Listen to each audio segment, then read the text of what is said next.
Question है कि 1/m + n + x बराबर 1/m + 1/n + 1/x where m + n का मान 0 नहीं होना चाहिए और m का भी मान 0 नहीं होना चाहिए और n का भी मान 0 नहीं होना चाहिए। मतलब जब हम सॉल्यूशन निकालेंगे इसका, ठीक है, x का वैल्यू, तो वो इस तरह के कंडीशन पर जस्टिफाई भी करना चाहिए। तो हमारे पास ये क्वेश्चन है, तो जब भी इस तरह का एक क्वेश्चन है, कुछ नहीं, आप x वाले को एक तरफ लाइए, तो 1/m + n + x - 1/x, ठीक है, इसको उधर m/1/n। अब यहाँ इतने दूर के डोमिनेटर का एलसीएम निकालेंगे, तो एलसीएम निकालेंगे तो क्या होगा, √m + n + x, यानी ये पूरा वैल्यू और ये मल्टीप्लाई के फॉर्म में आ जाएगा।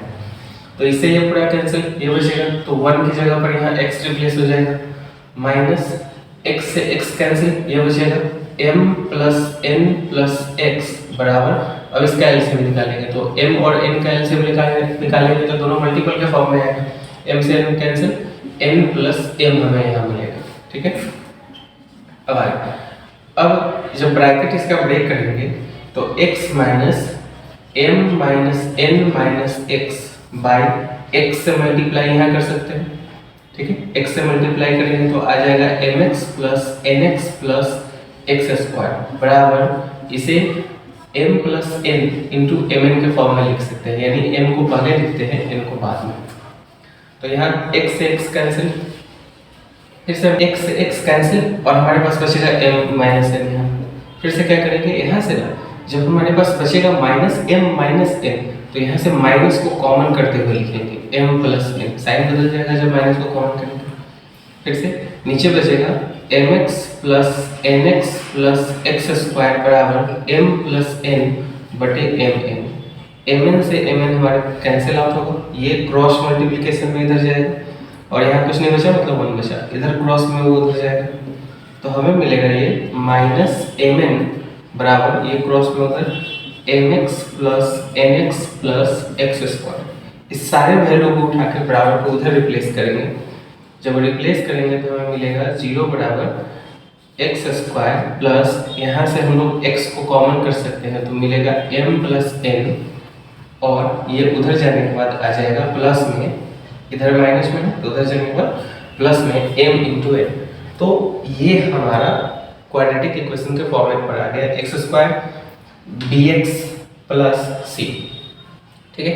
तो अब इसी का ये हमारा b हो जाएगा, ये हमारा c हो जाएगा, और इसके मिनट निकालने के लिए मिनट वैल्यू निकाल कर चेक कर लेंगे, यानी हम लोग d निकालेंगे। d बराबर क्या होता है, हम लोग फॉर्मूला पढ़ चुके हैं, √b² - 4ac, यानी √b², b की जगह पर हमारे पास m + n है, तो m + n का होल स्क्वायर -4 × 1 × m × n, तो ये हमें मिलेगा a² + b² + 2ab - 4mn, 4 से गुणा होने के बाद घटाएंगे तो हमें मिल जाएगा √m² n²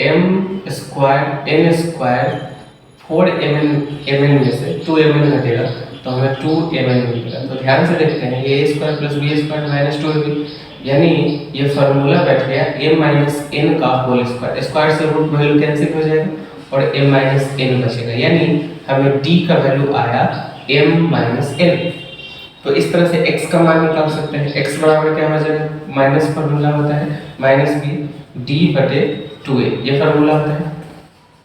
तो -b का मान हमारे पास क्या है, m + n है, तो रिप्लेस करेंगे m + n plus minus d का वैल्यू हमें आया है m - n, ठीक है, ब्रैकेट के अंदर में 2 × 1 है इसकी जगह। अब क्या करेंगे कि एक बार x के मान को प्लस में, एक बार माइनस में, जब हम प्लस में लिखेंगे तो क्या होगा, ये ब्रैकेट टूटते हुए माइनस से मल्टीप्लाई होगा, तो -m - n, और जब प्लस में लिखेंगे तो ये सारा वैल्यू प्लस में लिखाएगा m/2। आई थिंक m से m cancel, plus minus cancel, तो हमें मिलेगा n और n -2n/2, 2 से 2 कैंसिल, तो एक आंसर हमें मिला, x का एक वैल्यू मिला -n। कब, जब जोड़े हैं तब। अब एक बार घटा कर चेक कर, यानी एक बार सब्सट्रैक्ट करके चेक कर लेते हैं, ये कितना मान मिला, ठीक है। यहाँ इसे इरेज कर देते हैं, उसके बाद हमें ये वैल्यू मिला। अब घटाने के बाद चेक कर लेते हैं कि कितना मिलेगा, इरेज कर लेते हैं हम लोग। तो घटाने के बाद यानी x का वैल्यू में लिखेंगे एक बार, -m -n -m। अब एक बार सब्सट्रैक्ट करके चेक करना है बाय 2। जब -m -n जब ब्रैकेट उठेगा तो साइन जाहिर सी बात है सबका चेंज भी तो होगा बाय 2। इस बार n से n कैंसिल हुआ है और -m -n मिलके -2m/2, 2 से 2 कैंसिल और -a। तो इस तरह से x के दो हल आए, x के दो वैल्यू निकला, एक निकला -n चूंकि -n m और एक वैल्यू -n। तो ये हमारे दो सॉल्यूशन, ठीक है।